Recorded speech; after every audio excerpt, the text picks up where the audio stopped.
Bonjour à tous, dans cette vidéo, on va corriger l'exercice 48, page 159.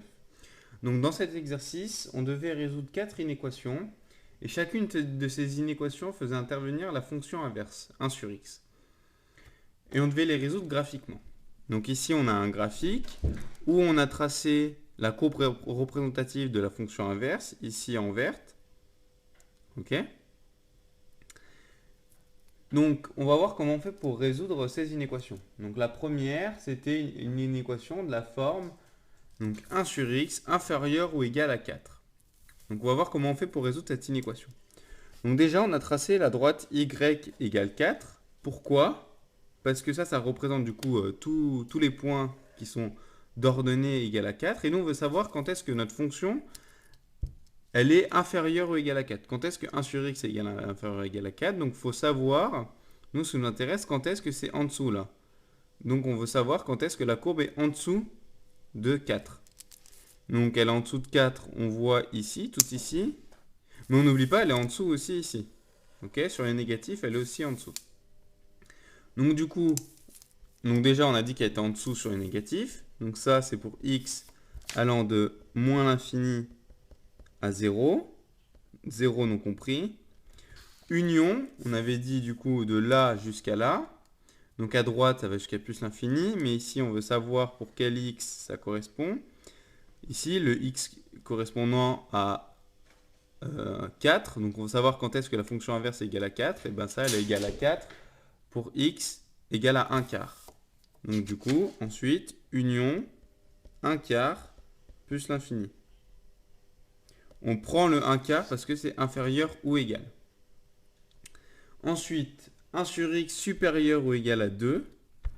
Donc de la même manière, on trace notre droite y égale 2. On va savoir quand est-ce que notre fonction 1 sur x est au-dessus. Elle est au-dessus sur cette partie-là, tout ici.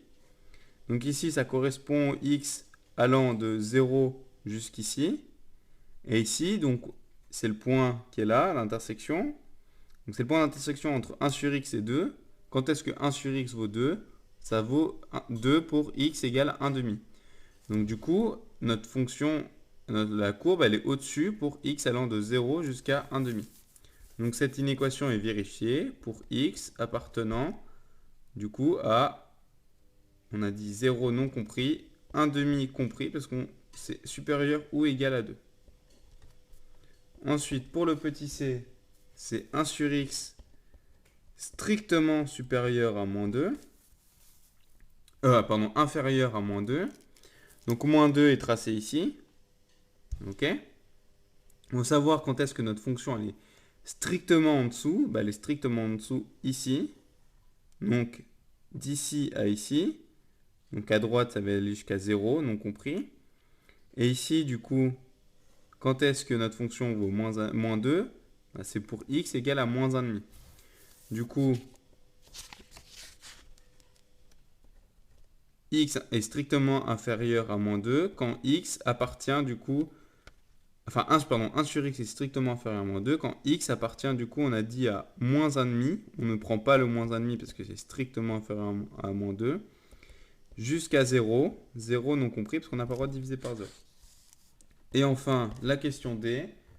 Donc c'est 1 sur x strictement supérieur à moins 1,5.